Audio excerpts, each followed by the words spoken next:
Hai guys, so hari tu kita dah buka kan satu box ni. So hari ni kita nak buka tiga-tiga terus guys. Aku malas nak buat satu-satu video. Aku rasa macam aku tak ada kerajinan nak edit video tu nanti. Jom kita buka Blockist Transformers. Macam biasa target kita adalah OP Titan. Semua plastik ni.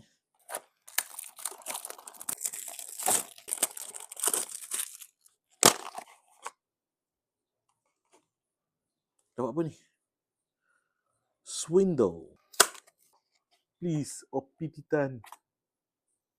Yo, Mirage. Last box. Ini kalau tak dapat ni memang aku beli lagi ni.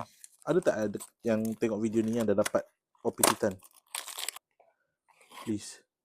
Yo, Megatron. Let's go. Kita pasang dulu.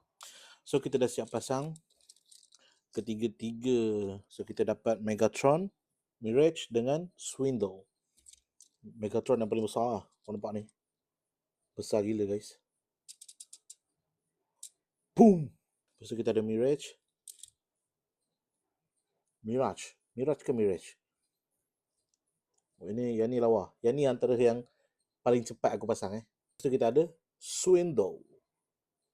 So ni macam yang aku dapat first tu.